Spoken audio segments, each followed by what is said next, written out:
Hi, and welcome everybody to the Winner's Circle Sports Betting Channel. This is the Winner's Circle Sports Betting Podcast. My name is Ross Benjamin. I'm your host, and like every Thursday, and it is Thursday, February the 15th. Wow, time keeps flying by. I am joined by Mr. Doug Upstone of DocSports.com, one of the finest handicappers you'll find anywhere on the internet. And our sponsor site, by the way, folks, gamblersworld.net. And it's there where you'll find not only myself, but 9 other great handicappers at the site. And we give you our personal guarantee that if you do not make a profit, you do not win on any single game, multi-game daily package, or any subscription plans of 30 days or fewer, we will credit your account back the exact amount in which you spent out of your pocket on that specific purchase. Doug, how are you, my man? I'm doing well, Ross, and looking forward to another fun weekend. Not sure about the NBA All-Star game necessarily is a lot of fun, but, hey, just it'll be on. And I'm actually looking forward to that hockey game that's going to be on TV Saturday night. That's going to be outdoors at the Meadowlands, I believe, right? Isn't that? Yeah, I'm pretty sure that's so that'll be good. So yeah, looking forward to that, and obviously a huge day of college basketball yet again. How about yourself? Oh, I can't complain. And I am looking forward to the weekend of college basketball specifically. Been doing some NBA and holding my own. But, Doug, up a 2-1 day yesterday. I'm now 14-8 over the last 10 days with my college basketball picks. So I'm starting to gather some steam like I do every year around this time. And yesterday, a 2-1 day, like I alluded to, I had Samford, Samford, not Stanford, but I had Samford -7, Southern Conference winner, as they cashed, winning easily by 26 over Western Carolina. I also had UMass plus the 4.5 outright at Dayton, winning by 10 and pretty much winning. They were ahead in that game pretty much wire to wire. So nice cash there. It's always nice when you cash an underdog and one where everybody questions your sanity and it wins easy like that. But in any event, my college basketball totals, I did lose that college basketball total yesterday. My only loss, 66-35 over my last 101 in college basketball totals. All sports totals, 75-48 run, good for 61%. NBA sides, 66-45, 60% run, and my NBA top plays on a red hot 39-21 run. That includes all games that are rated 4 units or greater over at gamblersworld.net. Doug, what do you got going on at Doc Sports? And folks, if you're not familiar with Doc Sports, they've been around for 53 years. That tells me you really haven't done a lot of research on sports betting. So you need to look up Doc Sports and find out why they've been around so long, the longevity and the quality handicappers they got. But our favorite one by far is Mr. Doug Upstone. He's going to tell you what's going on with himself at Doc Sports and anything else he wants to share with the audience. Absolutely, Ross. And in particular, the NHL continues to do extremely well. In best bets, I am on a 11-3 run on best bets, and just that's 78.5%. I've picked up over $4,800 worth of profit based on that, how Docs does their units. And so it's been a terrific run, 33-23 overall with all selections. So in fact, tonight I got a big 7-unit best bet going tonight, and so that's available at the Doug Upstone page at Doc Sports. So that's been great.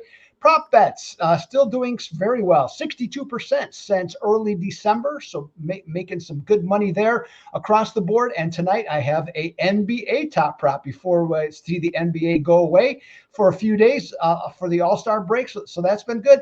College basketball, NBA, just kind of hovering right around 500. Nothing special, okay, from that standpoint. Looking, though, to turn it up, starting especially with college this upcoming weekend, Ross.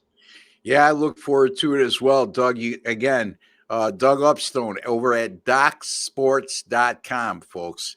And again, myself, you'll find me over at gamblersworld.net along with the other 9 great handicappers. Just a friendly reminder, our live show goes tomorrow at 1 p.m. Eastern time. As always, I'll be joined by Jesse Schule and Sean Higgs. and we'll be discussing college basketball Saturday games on that show, as well as taking all your questions and answering all your comments, or I should say replying to all your comments. And we'll get to all of you as long as you're respectful and time permitting. So we look forward to that, and we would welcome you to join us at that particular moment in time. And again, folks, if you have not subscribed to our YouTube channel, please take a second to do so. It costs you absolutely nothing. No hidden agenda, no strings attached, no games, absolutely free. You'll see a black subscribe button right underneath your video box. Just click on that. And if you're on your PC, you'll see a WC logo in the bottom right-hand corner of your screen. That serves the same purpose as a subscribe button. Just click that, absolutely free. And if you're new, and if you are a current subscriber and you haven't done this, we recommend you do so.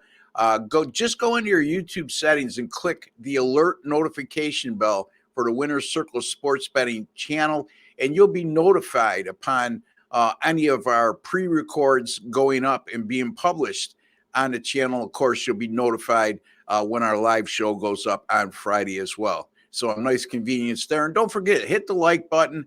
It's just a small token of your appreciation for all the time, work, and effort we put into bringing you a quality podcast. And our theme has always been, is still, and will always be to make you a smarter sports bettor today than you were yesterday. Okay, let's see how smart we can make them, Doug. Let's start with the college basketball matchup tonight in the Pac-12 between the Colorado Buffaloes as they travel to Pauley Pavilion to take on the UCLA Bruins. All of a sudden, red hot UCLA Bruins. Right now, we're looking at Colorado being a 1.5 point road favorite in that game, and a total at 136. Take it away, my friend. Yeah, and Colorado's moved up because I saw that yesterday, and that game was basically a pick yesterday on that. So there's some Colorado money coming in. And Colorado this upcoming season was projected to be the second best team in the Pac-12, right behind Arizona.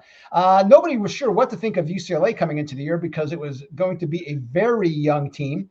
And after they started 10-6, the UCLA fans on social media, they wanted Mick Cronin out of here. Okay. But you know what? Cronin kept working. He's a good coach. He took this youthful group who had lost 5 times by 6 points or less, and most of those came in the last 4 minutes of games. And so he just kept tinkering with it. And guess what? Here they are, winners of 7 of 8, 6-1-1 against the spread in that stretch. The Buffaloes have gone the other way. They have lost 3 of their last 4, failing to cover any of those games, and actually have fallen a game behind UCLA now in the standings, down to 5th place overall.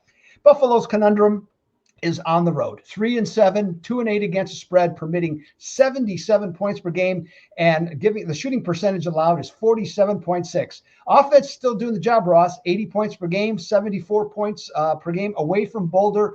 Though UCLA has been posting W's, they are inconsistent, both on offense and defense. And if you look at their numbers on the season, particularly even in this streak, they're just as likely to score and or allow 75 points as they are to permit and score 60 points. So in this one, Ross, I'm going to go with the total on this one, and it's going to be a system play of mine, and that is to play over on road teams like Colorado when the total is between 130 and 139.5 off a home blowout loss like they just suffered against Arizona, with 2 or more returning starters than their opponent. Teams like Colorado in this spot are 35-9 over, including 13-2 most recently, with an average total score of 143.5 points.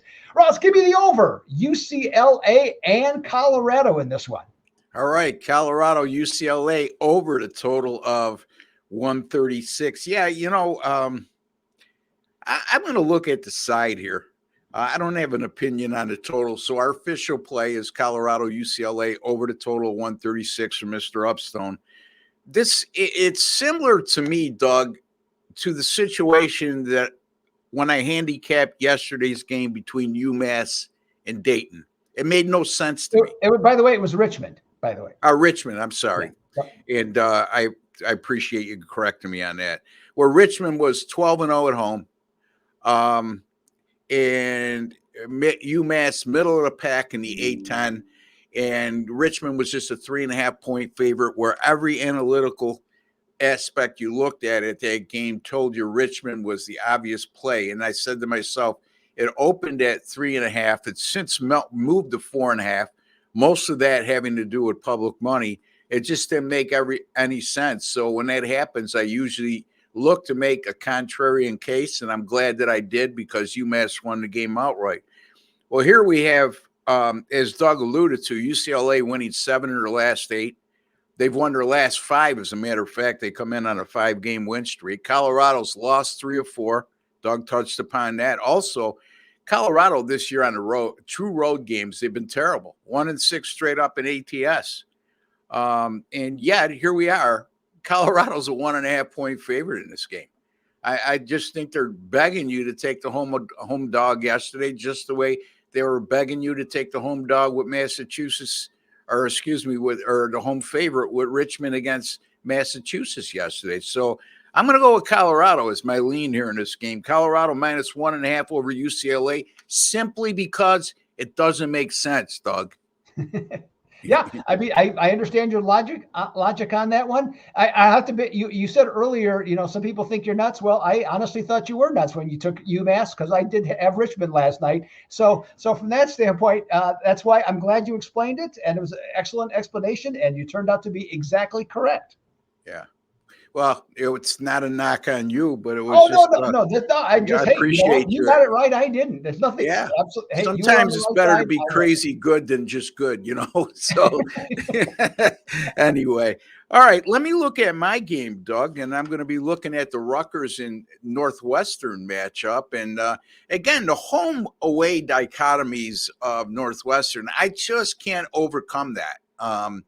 You're looking at a Northwestern team that's gone 7-0 straight up at home in conference games this year. They've only lost only one game all season at home, as a matter of fact. But they're just 1-5 straight up in conference away games, and they're going to be facing a Rutgers team, not a great team by any stretch of the imagination, but a little bit on the erratic side. But they do come in on a 3-game win streak. So they have momentum going into this game. And as a matter of fact, their previous game was at home against Wisconsin, who all of a sudden is falling off the face of the map after being a top 25 team for the majority of the season. And they clobbered Wisconsin by 22 on their home floor. And, you look at KenPom, and I like to look at home court advantages at KenPom, and they do a great job of that. They rank Rutgers as having the 16th best home court advantage in all of college basketball. Now, there's a lot of analytics that go into that where they derive that conclusion and give them that ranking. But historically, over the last decade, it's been a very tough place for visitors to go in and walk away with an easy win, let alone a win in particular. And they actually add 3.9 points per game to Rutgers when they play at home. So if whatever the line is considered to be on a neutral floor, KenPom is adding an additional 4 points to the point spread for Rutgers when they play at home. Now, Northwestern is dead last in defensive field goal efficiency in the Big Ten. They are the number 1 team in the Big Ten in 3-point offense, but Rutgers defends the 3 very well. They're number 3 defensively in 3-point defense in the Big Ten. And that Rutgers, by the way, I don't know if a lot of people realize this. They're not only number 1 in the Big Ten in defensive efficiency, but they're number 2 nationally in defensive efficiency. And what that simply means, folks, is they allow the second least amount of points nationally to the opposition per 100 offensive possessions by the opposition. So that's pretty darn good defense. And they're also forcing 20.4% turnovers in Big Ten play, which is also number 1 in the conference. And what that simply means, folks, is the opposition is turning the ball over 20.4% of the time on their offensive possessions against Rutgers. So the only thing that bothers me with this pick, Doug, and what took me off it as a premium play, was it opened at 2. And I got down early on this game last night on my own behalf. And then I looked at the post it this morning and it went up to 4.5. So it sort of took a little bit of the luster and value away. But having said that, I'm still going to have a strong lean here, and that's going to be my official pick on Rutgers minus 4.5 over Northwestern on their home floor. Doug? Yes, well, in this one, we are going to disagree, and I'll explain my reasons as to why. One of the things that Northwestern, where the line went up, is that they lost Ty Berry. Tore his meniscus, out for the year. He's their top 3-point shooter, so that that certainly plays into it. In this case, as you mentioned, the Scarlet Knights are an excellent offense. Excuse me, an excellent home team just overall. But the line moving that much, Ross, I mean, I guess that's what triggered it for me. In fact, I even saw a -1 before this. So I'm looking at the Scarlet Knights team. Defensively, I'm going to agree with everything that you say. But the other thing I'm looking at is offensively. They shoot. Now, this is for the entire season. Yes, they scored 78 points against Wisconsin. But on the season, they're shooting under 40% at home, and they're shooting below 30% behind the arc. Those are horrible numbers this late in the season. So from that standpoint, I'm not going to say Rutgers doesn't win the game. In fact, I wouldn't be surprised if they do. But to me, I'm going to take the 4.5, knowing that the Wildcats are 6-0 in road games against teams that shoot below 31% behind the arc the last 3 seasons. So I'm going to grab the points here. Ross is going to give the points in this one. So we'll have our next face-off and have a result later tonight. By the way, folks, I've hit 6 college basketball free pick winners in a row here on this channel. 2-0 this week.